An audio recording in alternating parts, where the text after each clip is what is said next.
is this House believes that sovereignty is an obsolete concept in a globalized world. This House believes that sovereignty is an obsolete concept in a globalized world.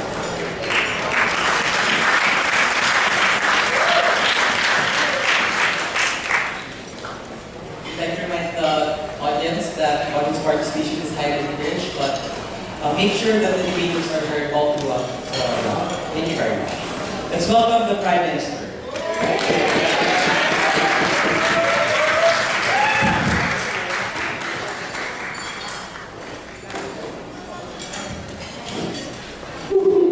Let's take 1, 2.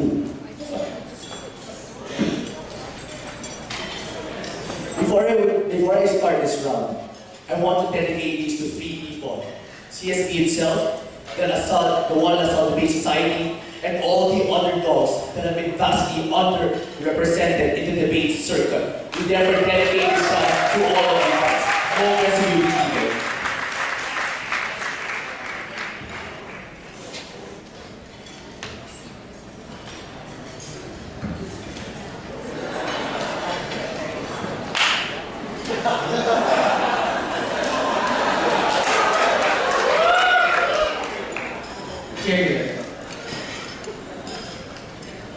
Mr. Chair, members of this House, UPD A, and everybody else in this most august House, are you not sick and tired of people being killed left and right simply because you see people in Myanmar, in China, and in North Korea being brutally oppressed by their dictators, while at the same time the international community cannot do anything about it? We here in government, I think that is a completely bad thing. Why do you think it's such a bad thing, Mr. Chair? It's simple. The concept of sovereignty, which mind you tells you that under the assumption that the states which are benevolent will actually cater to the needs of their people, which clearly it isn't right now. Because let's talk about oppressive regimes right now, who are actually filled with dictators who are so keen into staying to power in order to enrich themselves at the expense of their people. We think that is bad because it perpetuates systematic violence at the end of the day.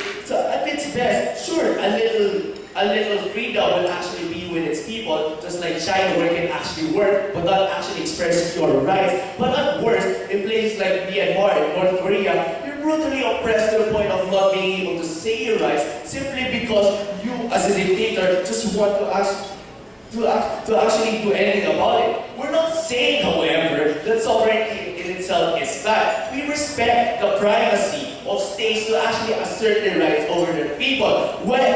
But when the social contract dictates that you as a state must carry out the will of your people, and the people know what's best for themselves, then you as a state must guarantee those rights. But in the event that you actually fail those rights, no take it. But in the event that you fail those rights, you as a state actually fail to fulfill yourself. Therefore, defying the basic premise of sovereignty, which is actually to protect your people. So we therefore think that the concept of sovereignty must actually be rewritten at the end of the day. We think that the privacy of states should actually be honored because we understand that the state is the primary enabler of one's rights to actually be in society. But at the same time, if we're talking about places like Iran and North Korea who are brutally oppressive states who actually use sovereignty to legitimize their nefarious acts, then we think it is high time for the international community to give in to humanitarian assistance at the end of the day. Because we don't want to see another Rwanda right now.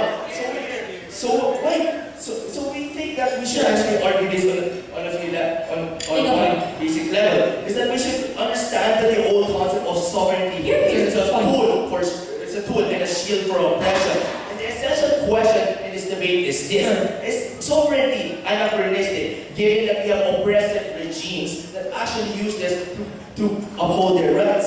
So the team opposition here treated the 3 criteria. What is the best way to reflects the collective will of the people that knows what their inherent needs and rights are? Second of all is this new kind of sovereignty an effective tool for escaping oppression?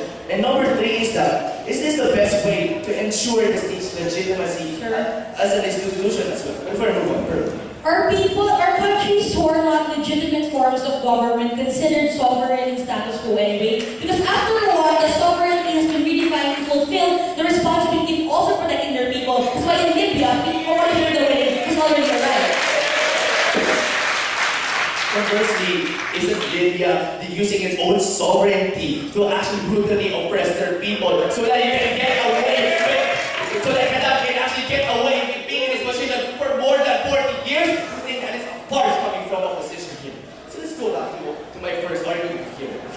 How is it that the old notion of sovereignty is a tool and a shield for oppression? But let's first re-characterize. What are these rogue or belligerent states? These are states with dictators who want absolute power in using any means to actually properly their influence. Talk about, for example, oppressing minorities so that they can consolidate their positions. Putting people in prison, such as in Myanmar, so that the Shui can actually proliferate at the end of the day. Any dubious means so dubious that it calls upon the attention of the international community. But even if you argue that the international community has things like the International Court of Justice, the International Criminal Court, and the like, we think they're not effective enough because they undergo lengthy processes of, are the cases actually valid? Is the state even gonna consent to actually, is the state gonna actually consent whether or not we want to be party to a case? What does this mean? Is that status quo right now, this empowers the international community to be able to intervene. What's the point of intervention, Mr. Chair? The point is that in these brutally oppressive states, is that because these states are so recalcitrant, they actually brutally oppress the people, and the people themselves are not able to self-actualize themselves at the end of the day. Talk about Libya, where Gaddafi's forces are brutally oppressive to the people, to the point they can't even say anything again. I think in a person. So what does this mean? That the only thing left for you to be able to help out is through the international community. But the old concept of sovereignty does not even allow for that at the end of the day, simply because of institutional barriers that this allows you to do anything about it. Because obviously, you can actually define your own notions of sovereignty, given that it's actually in international law. And as good citizens of the state, you actually have to abide by it at the end of the day. Within that status quo is that, and that it perpetuates so much systematic oppression at the end of the day. In government side, however, we have some of the goods of status quo, some of the chances of being able to intervene, like how we do it in the ICC and the ICJ. But at least here, we are a whole lot more, at least here, with the new concept of sovereignty, wherein states should be even more empowered to intervene in places like Libya and Myanmar. We think that it is far more expedient simply because we don't have to simply because we don't have to face institutional barriers as well. This prevent you from being able to do anything against these institutional oppressions as well. Furthermore, we think that it is also an added value to status quo, and we also think that human rights are more likely to be maintained here in government side. So what did I talk to you about in the past few minutes, Mr. Chair and members of this House? Is that the notion of sovereignty is very, very anachronistic. It's that although it was once used to protect the state from outside forces that try to threaten the state and therefore its people, it has been used right now to propagate so many abuses that cannot be solved by the people on their own. And that institutional barriers prevent the international community from being able to intervene and help secure these threats. We think that the rewriting of sovereignty to empower the international community to intervene is vital so that they can do something about it. Therefore, we uphold human rights at the end of the day. With that, we are proud to propose.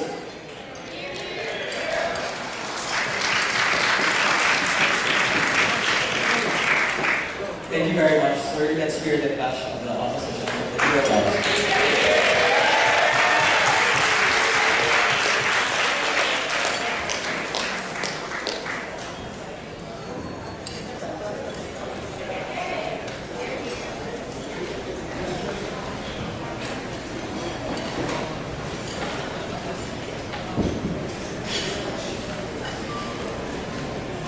Before I move on with my speech, I'd like to dedicate this to UP Debate Society and to all debaters of the Philippine debate community, regardless of whether or not you're they are.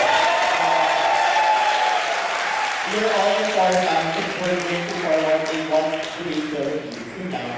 Anyway.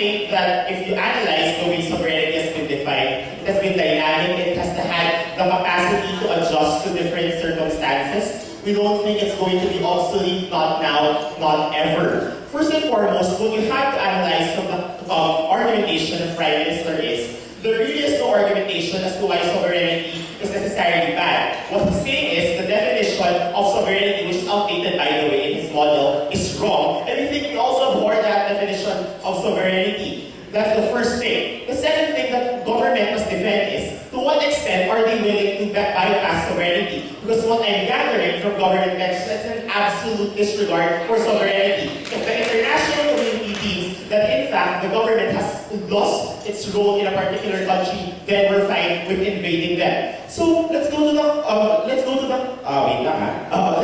clash of opposition bench. We say, before, sovereignty was defined as just the capacity to implement rules and not be interfered with. After the Rwandan genocide, the international community redefined the definition of sovereignty. That's why it's working within the context that you're able to protect the people, and should you be able to protect the people, should you still be interfered with? So that's the question of this debate. If countries are able to protect their citizens, should you still be able to be interfered with, for example, in terms of your policies, for example, in terms of your economic decisions, and in terms of your environmental actions, for example? That's why the example of Libya does not fly. Because even in the status quo, they're already being interfered with. When people deem that no-fly zone wasn't appropriate, then you know what? The United States also used all of their forces to interfere with that kind of context. So we don't think that's true. We think that being killed right and left already means that that there is no sovereignty to begin with, because you're not sovereign if people on the ground do not recognize you're sovereign. So the question of this debate really is, if people still deem you sovereign and the rest of people still deem you sovereign, should you still continue on with your action? So that's the debate. That's part one, yes. Mr. Speaker, what we're against in this debate is the absolute concept of sovereignty that is being used as a shield by these oppressive regimes. But what I'm saying is, in the status quo, even that absolute sovereignty you're discussing does not exist. Because to begin with, it's not respected in the international community, and sovereignty is defined by the fact that people recognize that you're sovereign. And obviously, if you don't recognize you're sovereign, then that's not sovereignty. We're not going to defend something that's not sovereignty because that's our burden to defend sovereignty. Okay, so the question, what is the first argument from first speaker? We're going to argue about sovereignty as the ultimate checks and balance in the international community, especially in the context of a globalized world. Because the first question you have to ask is this: who will really set the agenda? Because what you have to analyze from government, the way we argue this is that the globalized world is really just this good police force that always tries to do the best for its people. We had a converse burden in government to argue that the international community always looks after your best interest. What about the situation, for example, in Iraq? Were we able to find all those weapons to begin with? So you have to argue why it's also effective. So going back, so who will set the agenda? Most likely who will set the agenda in the absence of sovereignty is most likely going to be letter A, the majority, or letter B, those who have the current power and who can continually dominate power and who have the balance of power in their favor. So there's no balance. So what do we say? The question is, will the interests of individual nations be always looked after? You argue with opposition that it's most likely going to be the benefit of the greater majority or those in power. Why is this wrong? Well, we recognize that there are goals that are being forwarded by the international community. For example, democracy. For example, environmental protection. You argue this is good, but what we have to analyze is there can be more equally important priorities of other nations. Like for example, for Singapore, they don't think that democracy is an absolute value. They see the benefit in terms of the control, in terms of imposition, in terms of the rights of these individuals. We say this is a value that we're willing to respect and we're willing to have as sovereign nations. For example, the idea of environmental protection versus efficiency. Because while everyone thinks that environment must be protected, they don't see it as the absolute value in terms of making sure that there's also efficiency, in terms of making sure that there's also job generation, in terms of making sure that there's a complete balance in terms of the expenses and costs of the government. So what do we say? What we're saying is, given the different circumstances that exist across countries, countries must still be able to defend their sovereignty because it's what gives them the check and balance against these oppressive mechanisms, like mechanisms of democracy, like mechanisms of absolute protection of the environment, or for example, free trade. You think that, for example, even religious countries or religious institutions must still be protected, and we can't expect that to happen if you expect imposition of everything because you don't recognize sovereignty as a value in your model. Why do at the end of the day, why do we think it's best left to states at the end in principle? First and foremost, we have to analyze that the state will absorb costs regardless. If the international community enters into these countries, who will, at the end of the day, absorb the costs? It's going to be these individual countries who will also find alternatives for the messy situations we create. At least in our model, since they're afforded the burden of making sure that that their state will be functioning in the future, it's also but right that they must be given the full and the control that allows them to exercise such policies and such policies and such rules. And also, we argue that at the end of the day, there are higher incentives and higher gains for individual states in comparison to the international community. Because these individual states are the ones who are answerable to the people. The international community in your model is not answerable to these individuals if damages occur at the end of the day. In contrast that, sovereign countries who you can, put down or who you can topple at the end of the day. And lastly, we think that it's mostly effective because we don't think that the international community will just be absent. We think that it's best because at least there's also a check and balance that complements each other. You have the international community continually guarding you. You also have your sovereignty, which you can always invoke as a counterbalance to that international community. What we fear from opposition is this, that the international community will not always look out for what's best, that they're not always going to look because they're not always going to be as good as they think they are. They're always going to have their own motivations. And we say with these motivations, it's best that we balance them with state interest because at the end of the day, in principle, it's the correct thing to do. We say we're very proud to oppose it from UPD A, and we'll take this debate. Thank you.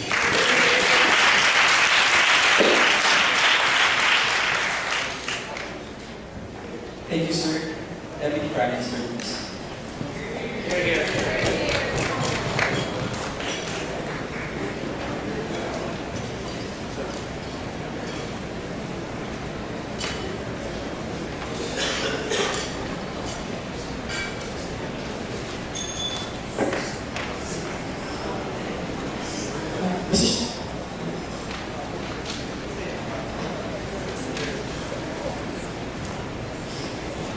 Mr. Speaker, take a look at the clash. That sovereignty is usable and it's important. We can see all of that. We say it, Mr. Speaker.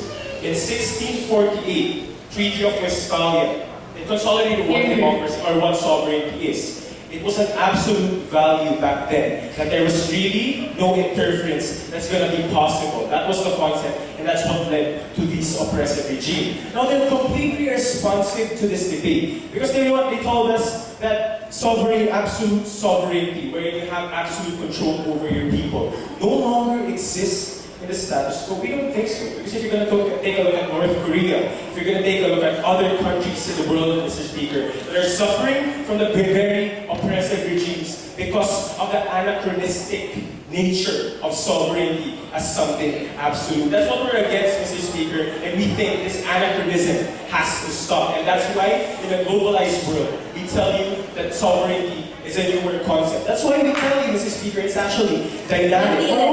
Before that, Mr. Speaker, let's rebut some of the points of Leader of Opposition. Because you know what? They told us that it's dynamic. Yes, it's dynamic in other countries. But how about in these oppressive regimes, Mr. Speaker? How about in North Korea? We tell you, Mr. Speaker, that they're still using the absolute concept of oppressive regimes at the end of the day. That's why, Mr. Speaker, no international help could actually benefit from them, Mr. Speaker, and members of this House. Moreover than that, they pushed us a burden that, you know what, that sovereignty is no longer usable. That's what we have to prove in this debate. No, we don't think so, because if that's the case, then we're not going to win this debate at all, or we have no chance of winning the debate. Because, Mr. Speaker, we say that sovereignty is still valid, but the validity lies on the premise that it is actually dynamic, Mr. Speaker, and members of this House. But when it's anachronistic, we tell you that it's no longer the value, Mr. Speaker, and that's what we're against here to this debate. Because my partner told you on how the absolute concept of sovereignty is actually a tool for oppressive regimes, Madam Speaker, to perpetuate their oppression. We tell you, Mr. Speaker. That's why their example of Singapore was actually contingent on the premise and the assumption that the state is actually benevolent. Now, if you're going to place that in North Korea, is the state benevolent, Mr. Speaker, members of this House? Is the state actually fulfilling the roles for the people? Or is the state actually an enabler of human rights in these situations? We say no. That's why we're against that concept. We tell you. Moreover than that, they told us that, international community is not answerable to the people within the sovereign. We think, Mr. Speaker, we have to cast a shadow of doubt on that. On why the international community wants to involve them. On how the norm of responsibility to protect, Mr. Speaker. That's what I'm going to prove to you in my argument. So what is the essential question to this debate? Is the concept of sovereignty, Mr. Speaker, the absolute concept of sovereignty, especially in this oppressive regime, we had the right to actually use, Mr. Speaker, members of this House, a context, or we had the right to contextualize this debate. We tell you that it's no longer valid, the anachronism existed in those paradigms. But before you can't expect us to defend absolute sovereignty when it's not even the current definition of the international community to begin with. So I don't see why you're pushing off. No, we're not actually doing that because that's what we're talking about are oppressive regimes. How do we stop them, Mr. Speaker, if their absolute sovereignty concept is the one that is the rhetoric in those types of country? What is our arguments coming from the Deputy Prime Minister? We tell you that sovereignty has to reflect the free will of the people. And second, in the globalized world, responsibility to protect is an imperative to incorporate, Mr. Speaker, in the concept of sovereignty. And why is this actually missing? Why is this the missing link in sovereignty concept of oppressive regimes? We tell you that sovereignty has to reflect the free will of the people. Why is that? Because we tell you that since sovereignty emanates from the people and it is vested to the state, we tell you that therefore the state has to be a guarantor or to be the one to protect, Mr. Speaker, the free will of the state. Because free will actually incorporates the pursuit of happiness. Free will is actually an enabler for you to make choices. We tell you, Mr. Speaker, therefore, that sovereignty is actually the macrocosm of free will. That's why, Mr. Speaker, the state has to guarantee that you can make choices freely, Mr. Speaker. That's why that's not the case in North Korea. Moreover than that, Mr. Speaker, we tell you they have to protect their choice and then ensure that their pursuit of happiness could actually be potential, Mr. Speaker. That's not the case in North Korea and Iran, we tell you. Because the state never guarantees these types of rights, and it's never reflective of the free will, Mr. Speaker, and members of this House. That's why they fail to incorporate this in the dynamic nature of the sovereignty, which is status quo. We tell you, Mr. Speaker, that in these oppressive regimes, why do we have, but what is happening in status quo, Mr. Speaker, in these oppressive regimes? They don't do this at all, Mr. Speaker. They actually let them be, and let them be oppressed, Mr. Speaker, and members of this House. That's why sovereignty actually has to reflect their very free will. And if it's absent, Mr. Speaker, therefore, it should be obsolete. That very concept. Now, second argument is that it's a globalized world.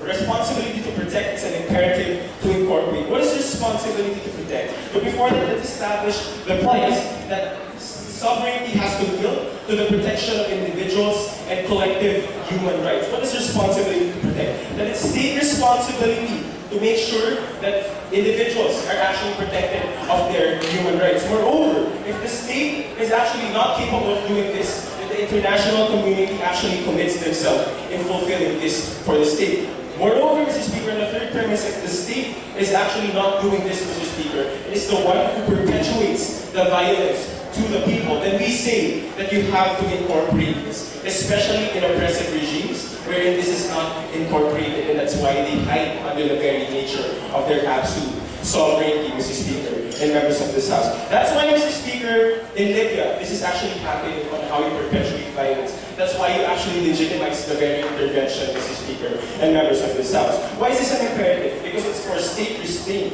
if it actually contradicts the very people that sovereignty actually emanates from. Second, international community has a responsibility to protect these people and guarantee their human rights if the state is actually not capable. Moreover than that, it's for the benefit of the people, knowing that the people has to be protected of the very human rights that they stand for. We therefore say that you incorporate this in sovereignty. This is the missing link to strike a balance, Mr. Speaker and members of this House. That's why the sovereignty is dynamic if you incorporate this, and it will only happen in government side. Thank you.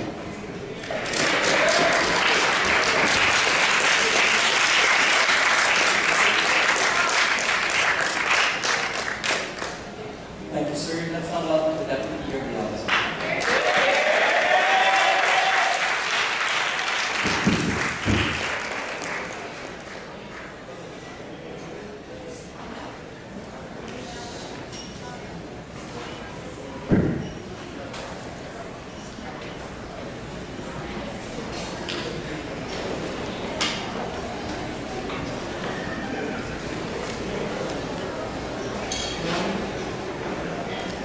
Ladies and gentlemen, this has been a rather disappointing finals because you cannot even get the government to understand what it means or what sovereignty means, which is really part of this debate. Because they're living in 1622, ladies and gentlemen, in the time, place, set mismatch of this debate, whereas the sovereignty is completely absolute. And by the way, we have kings and queens everywhere, ladies and gentlemen. You can be executed for dancing in the street, ladies and gentlemen. I don't understand why he chooses to set this debate back in the time where you can be executed for saying something wrong, ladies and gentlemen, to the king. It doesn't make any sense. So we're going to talk about this idea because the first thing we have to kill on side government is this idea of sovereignty. And is it really absolute? Of course it's not, ladies and gentlemen. I have so many rebuttals, it's ridiculous. The first one is this: if sovereignty is absolute, how could we ever have negotiations or concessions in together? That's ridiculous. If sovereignty is absolute, how in Myanmar, how do we ever push them to have elections? How do we ever pressure them to set Aung San Suu Kyi free? If you want to look at North Korea, how do we start the sunshine policy, ladies and gentlemen? Because it's very close. If you want to talk about Libya, ladies and gentlemen, how then did the American people defend the civilians from the bomber planes that were dropping bombs? I don't know, but defending them by taking out those things from the no-fly zone, ladies and gentlemen.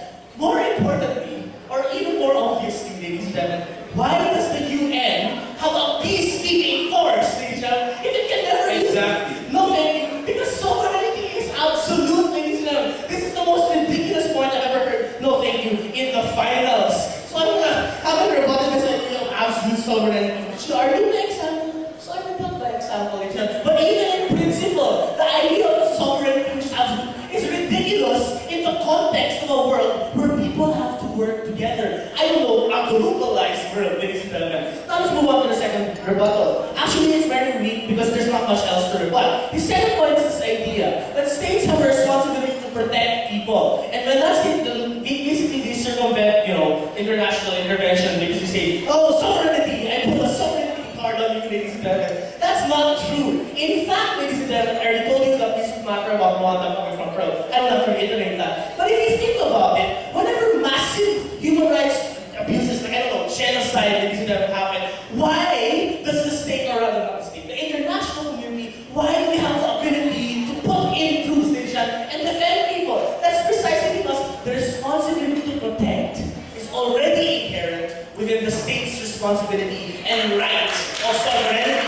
So you see, if you think about it, they've really been arguing for our side and not showing how in this globalized world, sovereignty is not important because we'll all be friends, which is a much better burden of thinking for government to have. But no, none of that. I'm going to move on to my first argument. I'm going to tell you why, even in our society right now, there's a value in prudence and there's value in the safety net that having sovereignty provides, especially when you deal with sensitive topics and that invading and automatically attacking someone is never always the right answer, ladies and gentlemen. Because they always defend this idea. But you know what? Just because people are being hurt somewhere automatically, you have to send in an army. You have to protect these people, ladies and gentlemen. Human rights, we all have them, we must protect them. But we question this, ladies and gentlemen, even on a particular fundamental level. Because we believe inside opposition that even in times where some people are being hurt, there is still a very important international idea of prudence and why we must exercise it in the face of human rights abuses. Why, ladies and gentlemen? It is precisely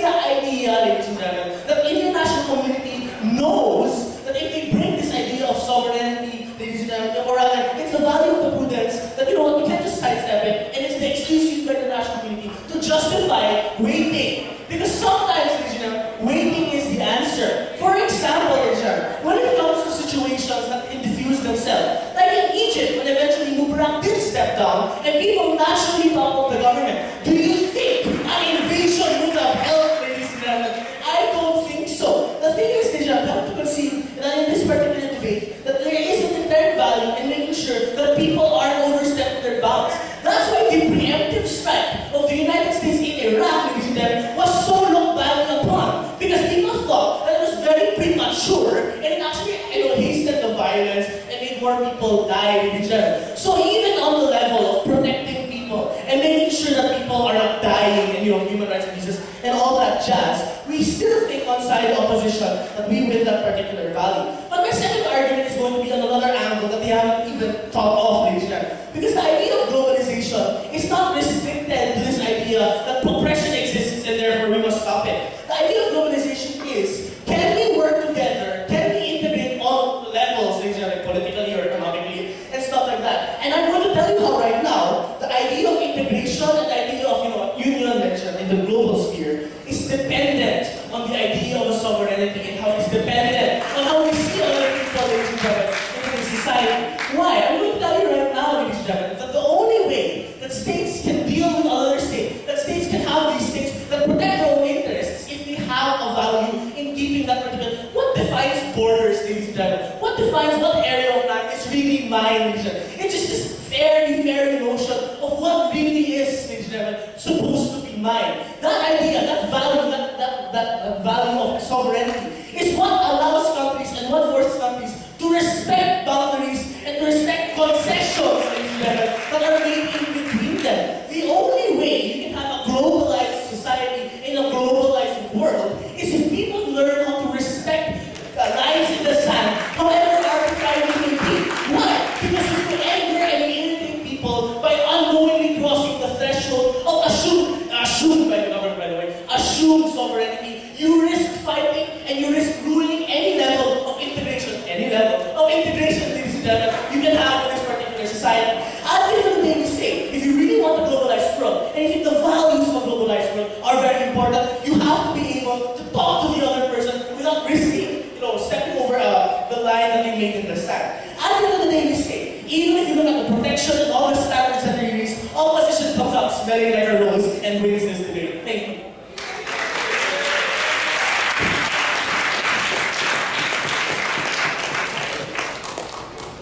Thank you, sir. Government.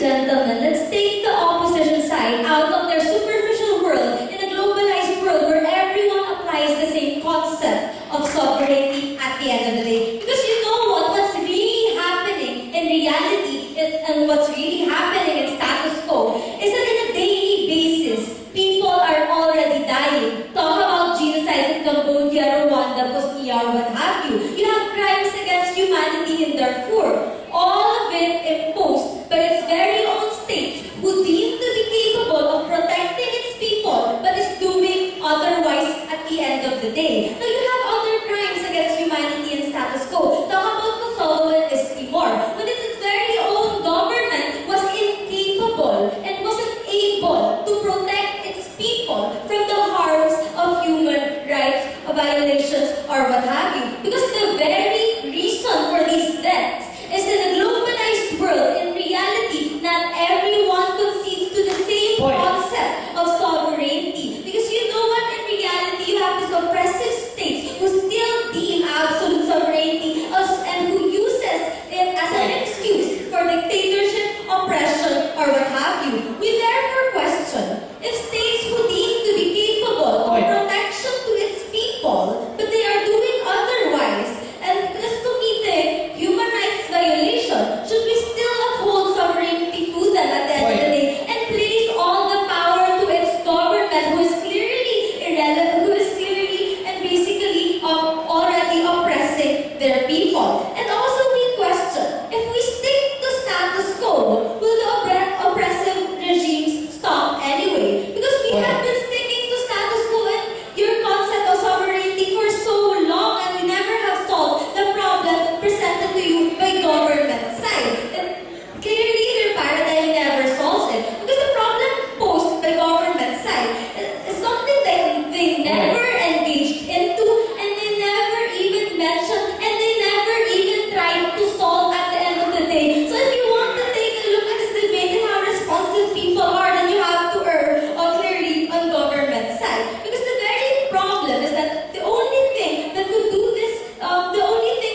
in this debate, basically the prime contention of opposition side was this. They questioned the very agenda. What exactly are the intentions of the international community? And the best case scenario, maybe their intention was actually to help, because it was their responsibility anyway to help these states who are being oppressed or what have you. But let's engage into that. In the very worst case scenario, where these states do have underlying intentions at the end of the day, at the very least, at least their vested interests are in line with the freedom of these oppressed people in these nations. Because basically, let's take a look at the responsibilities of all the key players. Basically, the responsibility of the state is to protect its people from genocide crimes, ethnic cleansing, and other crimes against humanity or what have you. But also at the same time, we have to look at the responsibility and the commitment of the international community, because it's their commitment and responsibility to assist the states in meeting these obligations. Now, what happens if they do not meet it at the end of the day? What happens if things go wrong? Then it's already the responsibility of the international community to respond in a timely and a decisive manner. It's already high time that they disregard sovereignty. No, thank you. That they disregard sovereignty and they actually address the urgent matters and the urgent problems at hand proposed to you and given to you by the government. Because we question exactly, what do you do about these oppressive regimes at the end of the day? The very same government whom they have, who's supposed to protect them, is actually incorporating human rights violations at the end of the day, because they assume that all the states of all governments of all countries know and does what is always good for its people. That's not really happening in status quo, because you know what? Governments sometimes don't do their responsibility and is committing otherwise and is doing otherwise. We cannot turn a blind eye to what's happening in status quo, that you know what? People are dying and people are being oppressed. They also launched something about sovereignty being dynamic, but they never actually showed us how it was the concept of democracy is actually fluid, that you can actually that you know what, in status quo everyone is adhering to it anyway. They never actually substantiated to that. And also, let's take a look at globalization, because you know what they said, that the very concept of a globalized world is everyone is actually applying the very same concept of democracy at the end of the day. Everyone is adhering to the concept of the concept of sovereignty, that you know what, we are governments who actually uphold and protect the rights of our people. But this concept of theirs will actually only happen in a superficial world wherein actually it's not in line with reality. Because you know what, you cannot turn a blind eye on the problem proposed to you by the government side. That you know what, you have oppressive regimes happening, and you know what, we need to disregard sovereignty of these states in order to protect the people and in order to solve the problem, the urgent problem at hand. So basically, what have I talked to you about in this debate? We question how would they stick to status quo? Do they even solve the problem presented to you by government side? No, they don't, because basically they live in a superficial world, but in a globalized world, every single country and every single government knows what's best for its people and is doing so, and every single government actually concedes to the very concept of democracy which they are forwarding, which clearly isn't happening, because you know what, we have oppressive regimes and we have human rights violations rampant in status quo, and we cannot turn a blind eye to that. Thank you.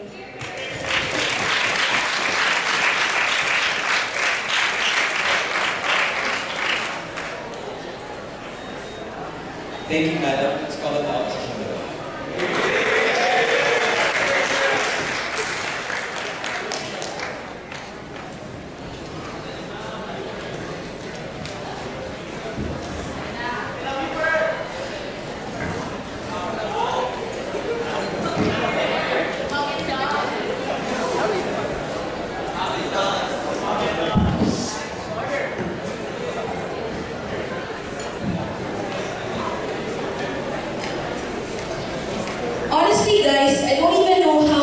rebutting. This is very, very difficult, but let me try.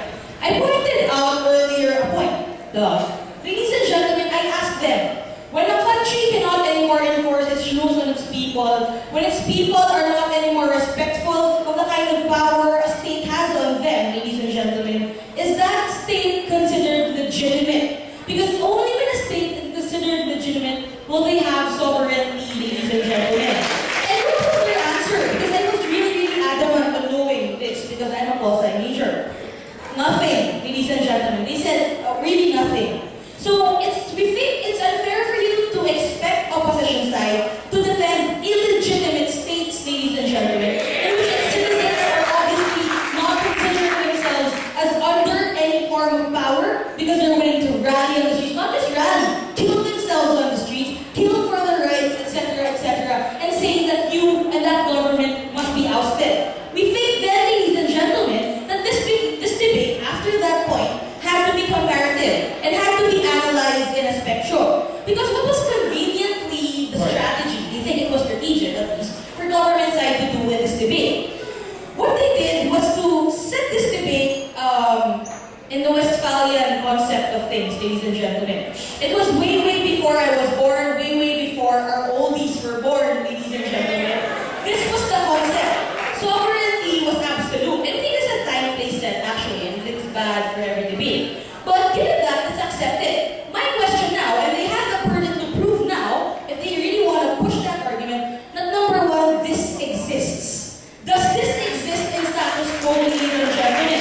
We think their best example was Libya. Because they said that, well, Libya says they're sovereign. But yeah, Libya only tells you, because Libya is the only country, ladies and gentlemen, who thinks they are. Because the rest of the international community thinks, ladies and gentlemen, that because they have abandoned the capability and the willingness to take care of their people, they are not anymore sovereign, ladies and gentlemen. So we think at this point, we even have to compare. Why is there a stark difference? In Libya, in status quo, coalition of the willing is already there, bombing each other out. So we think it's not the debate. But you have to juxtapose this to Rwanda before the intervention came, where there was genocide, but no one was helping them. We think the stark difference in context, ladies and gentlemen, tells you that they are out of this debate. And we think, number three, the reason why they're losing is that if they really want to set that burden on themselves, they had to prove gradients. To whose lens, ladies and gentlemen, would you say that that state is already being too oppressive? And to what gradient is intervention allowable? And we think in burden fulfillment, government side did nothing at all in this debate. Perhaps, ladies and gentlemen, it's a better question.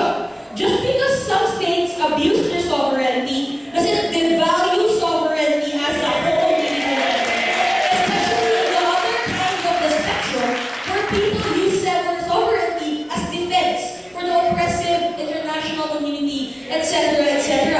So I think I'm able to come up with a debate now, because this is a sort of two frames. But what is the debatable part of this debate? I think the debatable part of this debate is this. Even when we think that North Korea is wrong, ladies and gentlemen, even if we think Singapore is wrong because they're too oppressive, why must you still protect their sovereignty? Because this is not a case of Libya or Rwanda, because that case is already protected by the responsibility to protect, ladies and gentlemen. The threshold has been done, the line has been drawn, ladies and gentlemen, of when sovereignty cannot exist. But in this gray area, where people think you're doing the wrong thing, but you as a state think you're doing the right thing, and you are legitimate, and your people follow you, and you're able to exercise your power over your people, should we intervene, ladies and gentlemen? I think that's the debate. And I think my LO defined and actually tried to make an argument for it. I think it was a pretty good one.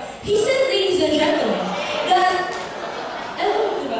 he said, ladies and gentlemen, that the state has the ultimate capacity to exercise this, even when others think that they are being wrong. Because they said that the state has to absorb all the costs of all the wrong decisions, ladies and gentlemen, that they will make. So even if others say that that's a bad decision, because I am accountable, ladies and gentlemen, to the cost, I must have the ultimate right to, create economic policies, to create strict control, like when people go to a military school, ladies and gentlemen. But we said it's harmful on their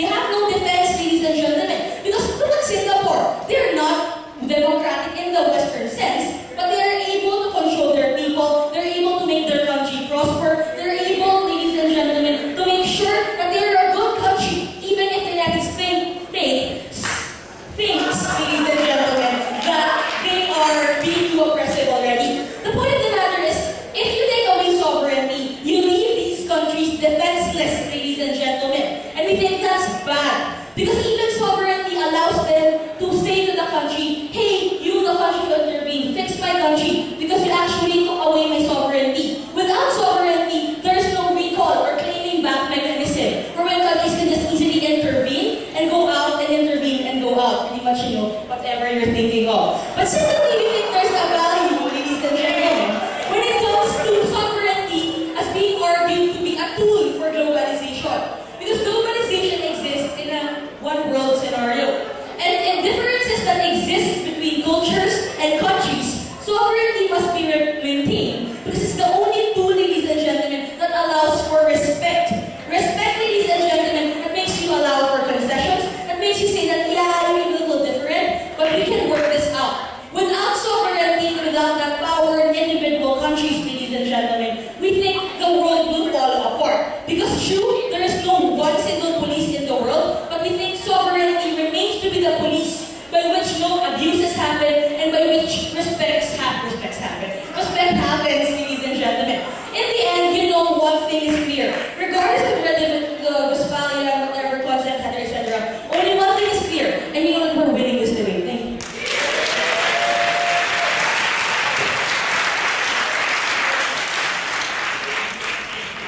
Thank you, Madam. Opposition reply, please.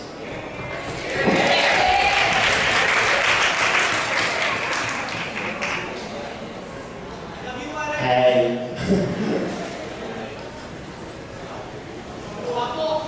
I was surprised. And up to now, I still am. Okay, as opposition reply, my first question is, if I were government, what would I probably argue? I would have probably said, religious practices can be harmful and they sometimes can be unprogressive. That's why we need to intervene and not recognize sovereignty at all costs. That maybe Singapore is developing now, but could have developed more had we had one way of looking at things. I can say that protection of local industries, for example, is bad because it eventually harms consumers. Or I can say that waiting, in the instance of Libya, even in the absence of clear and blatant disregard and the presence of alternatives, is still bad because waiting still entails more people dying. What's my point? My point is there were lots of ways they could have argued their case to justify why sovereignty it can be intervened in these instances, but chose not to. How did they argue instead? They said genocide is bad. Toasting poor Africans is so bad that we must intervene. What did they expect the counter proposal to be? Not intervene and toast them some more? Honestly, Mr. Speaker and members of the House, I think we have to be reasonable. Our point is this. Currently, even the definition of sovereignty does not recognize sovereignty to this fullest extent. So what government had to argue is, in the instances where we still recognize sovereignty, like traditions, like trade practices, like in instances of war where it's not yet clear whether there is a clear and blatant disregard, should you enter in those instances? Because I think those are the gray areas we're discussing. It's not a question of killing versus not killing. It's the idea that someone might die, should we intervene now? So it's not as clear cut, and you can't expect us, to pour more, to toast more Africans in your model. So the debate is about gray areas, and should we intervene in them? So that's the first thing I'd like to establish as the reply. The burden, therefore, of government is to prove why the international community is good, why the international community will always look out for your best interests, except from saying that, well, they have good hearts. As we learn in life, the heart cannot always be trusted. Because thank you. Because we say, opposition, obviously, you never know what the heart says. That's why someone can break your heart, someone can look after you. But we said that's also true for the state, right? You never know if it has your best interest at heart or it doesn't. So we looked at propensities. First is the Hall principles. For example, what does the state have to lose if they choose the wrong decision? In the end, they will absorb all the costs. They will be the ones who will have to find alternatives if something messes up. What do you have if the international community is the one deciding for you? If the United States enters your country now and leaves you after it has done all the damage, how will you hold them accountable?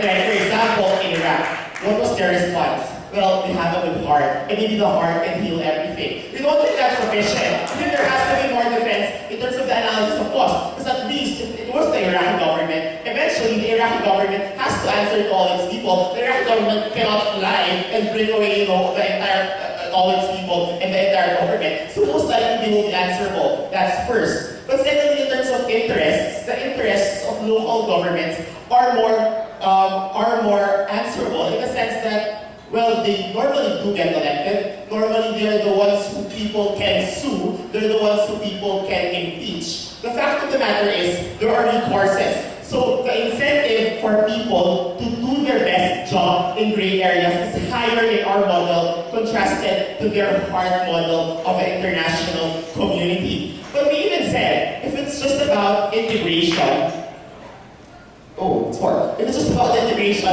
why do you think sovereignty is best? Because at least you have the right to demand concession. In your model, most likely you're going to have hegemony, most likely you're going to have the international community. If you really want to forward the interests of underdogs, then I think it's best if we have a check and balance, that's sovereignty. And that's no way being forwarded if you think that the international community and the hegemons will be the one to rule. If it's for underdogs, it's clearly UPD demand. Thank you.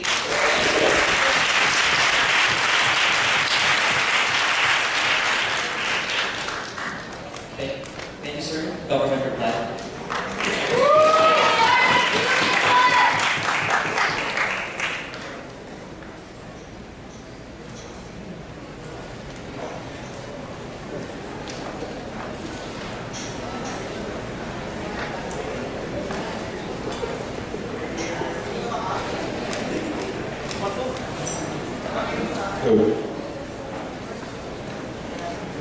On fulfillment of burden and responsiveness, I think you should consider adjudicating this debate. First is on fulfillment of burden, because government had to prove that in instances wherein states are abusive of their people, is their concept or notion of sovereignty still applies? Because we concede that sovereignty is something dynamic in status quo, but we think that in the status quo of repressive regimes, is the concept of sovereignty actually dynamic? Because if it were dynamic, Mr. Speaker, then it could have solved the problems already. Don't take a look at oppression, or they could have respected the people, Mr. Speaker. And why would you even repress your own people, Mr. Speaker? Re-question. Because on the fulfillment of burden, it's clear that we're against the concept of sovereignty of these oppressive regimes that still follows the concept of sovereignty way back in Westphalia. We tell you, Mr. Speaker, that the same concept still applies for these oppressive regimes. That's why it perpetuates the very oppression of the people, Mr. Speaker, and members of this House. That's why, Mr. Speaker, intervention in those scenarios are actually valid. But when we say, Mr. Speaker, intervention is actually valid, let's take a look at the value of the matter used. Because we told you that it was about Libya. Because Libya was an oppressive regime, and the United Nations Security Council made sure that they have to be warranted, Mr. Speaker. We told you that, and that's why that's a legitimate form of intervention. That's why, Mr. Speaker, we say that these kinds of intervention can still be valid, and we should not exclude them, Mr. Speaker, from happening. Moreover than that, they told us that, you know what, in Iraq, that they were wrong. I think that was already a push. Because you know why? It was a push because that was, you know what, that wasn't even in their case. Because that was an assumption that because we did something wrong, then we're going to do something wrong again if we actually intervene, Mr. Speaker. But if you're going to take a look at that, it's not what our case was all about. Because we talked about Libya, wherein the intervention was actually something valid. In there, United States and bullied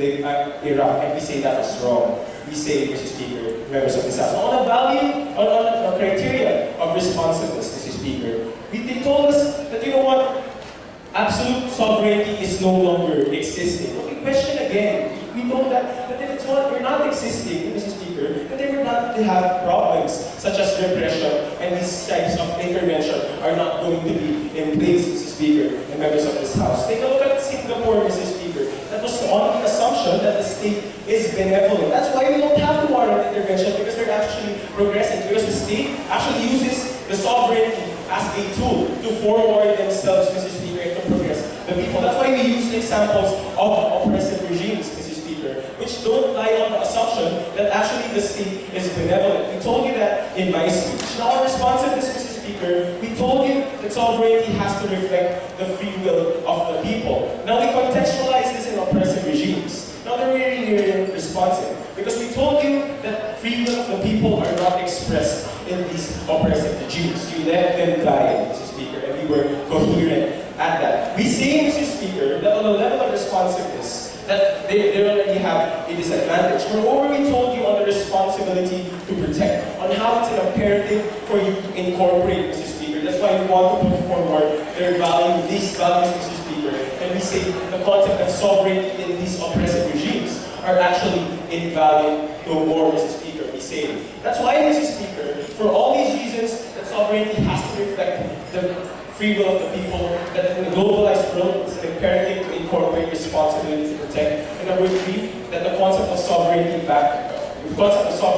in these types of scenarios are still anachronistic, Mr. Speaker, because they still follow Westphalia. And that's why oppressive regimes, oppression still happens, it's a tool for them, and they hide under that. And for all these reasons, this motion should follow.